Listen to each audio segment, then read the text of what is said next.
মে মাসে কি কি শাকসবজি চাষ করলে আপনি লাভবান হতে পারবেন এবং কোন কোন শাকসবজিগুলো চাষ করা যাবে সম্পূর্ণই থাকছে আজকের এই ভিডিওতে। আপনারা জানেন যে মে মাসে অনেক রকমের শাকসবজি চাষাবাদ করা যায়, আর এই শাকসবজির ভিতরে আমি যাচাই বাছাই করে 5টি শাকসবজির কথাই বলবো আজকে, যে 5টি শাকসবজি চাষাবাদ করলে আপনি 100% লাভবান হতে পারবেন। এই ভিডিওটি যদি সম্পূর্ণ আপনি দেখে থাকেন তাহলে আমি মনে করব আপনার 100%ই উপকারে আসবে। ভিডিওটি শুরু করার আগে সবার কাছে একটি অনুরোধ, যারা কৃষিকাজকে ভালোবেসে থাকেন তারা অবশ্যই এই ইউটিউব চ্যানেলটি সাবস্ক্রাইব করবেন এবং ভিডিওতে লাইক দিবেন।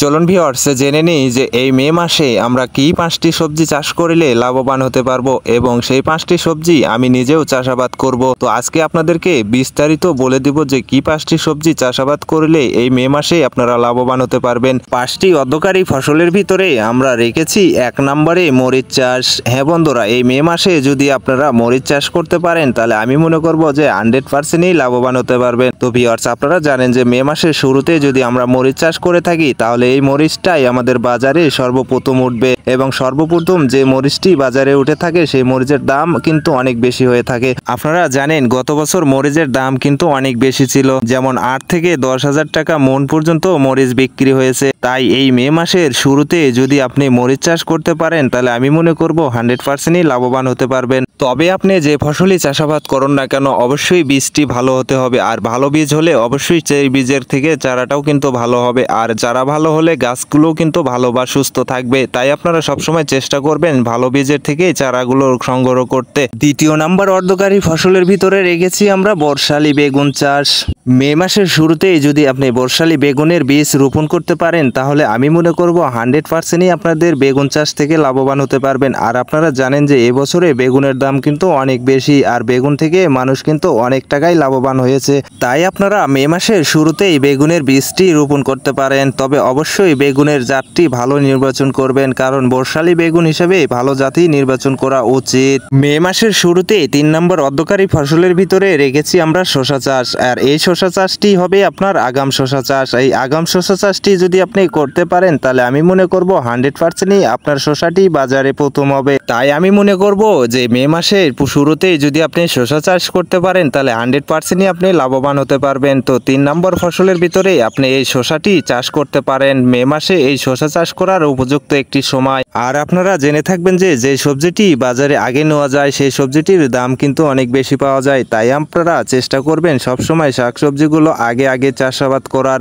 আর আগে চাষাবাদ করলে অবশ্যই সেই সবজি থেকে দামগুলো ভালো পাওয়া যাবে এবং লাভবান হওয়া যাবে। মে মাসের শুরুতেই আপনারা ধুন্দুল চাষ করতে পারেন, আর এই ধুন্দুলের চাহিদা বাজারে কিন্তু অনেক থাকে। আপনারা জেনে থাকবেন যে এই ধুন্দুলটি বাংলাদেশে খুবই কম চাষাবাদ করা হয়, আর আপনি যদি এই মে মাসের শুরুতেই এই বছরে ধুন্দুল চাষটি করতে পারেন তাহলে আমি মনে করব যে আপনি 100%ই লাভবান হতে পারবেন। তাই এখনো সময় রয়েছে ধুন্দুল চাষ করার, তাই আপনি এই সময়টি ধুন্দুল চাষাবাদ করতে পারেন। আর আপনি জানেন যে ধুন্দুলটি যেরকম দেখতে সুন্দর সেরকম খেতেও সুন্দর, এবং বাজারের চাহিদাটিও বেশি। আর যে সবজির চাহিদা বাজারে যত বেশি সেই সবজিটির দামও তত বেশি। তাই আপনারা এই ধুন্দুলটি চাষাবাদ করতে পারেন। ধুন্দুলটি চাষ করার আগে অবশ্যই আপনাকে জেনে নিতে হবে কোন ধুন্দুল চাষে ফলন বেশি। তাই আপনারা অবশ্যই হাইব্রিড জাতের ধুন্দুলের বীজ সংগ্রহ করে চাষাবাদ করবেন। আর আপনারা জেনে থাকবেন যে হাইব্রিড জাতের ধুন্দুল অনেক পরিমাণে বেশি ফলন দিয়ে থাকে, তাই আপনারা এই হাইব্রিড জাতের ধুন্দুল চাষাবাদ করার চেষ্টা করবেন।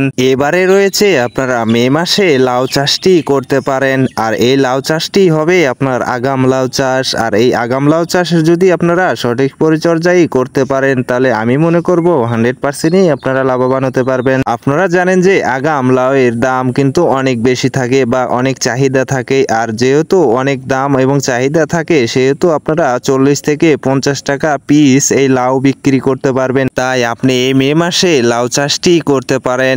আপনারা এই মে মাসে আরেকটি ফসল চাষাবাদ করতে পারেন, সেটি হচ্ছে মিষ্টি কুমড়া বা মিষ্টি লাউ। আপনারা যদি এই মিষ্টি লাউটি মে মাসে চাষাবাদ করেন তাহলে আপনাদের এই লাউটি অনেক দেরিতে উঠলেও লাউটি কিন্তু দাম পাওয়ার সম্ভাবনা বেশি রয়েছে, কারণ মিষ্টি লাউয়ের দাম কিন্তু সবসময়ই বেশি থাকে। আর এই মিষ্টি লাউ কিন্তু বিক্রি হয় কেজি ভাও, আর একটি লাউয়ের ওজন কিন্তু 10 থেকে 12 কেজি হয়ে থাকে।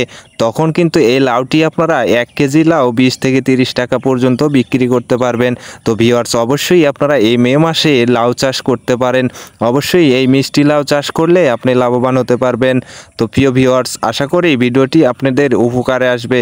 আর অবশ্যই যদি ভিডিওটি আপনাদের উপকারে আসে তাহলে অবশ্যই কমেন্ট করে জানাবেন এবং ভিডিওতে লাইক দেবেন এবং আমাদের এই চ্যানেলটি সাবস্ক্রাইব করে এগিয়ে নেবেন এবং আমাদের পাশেই থাকবেন।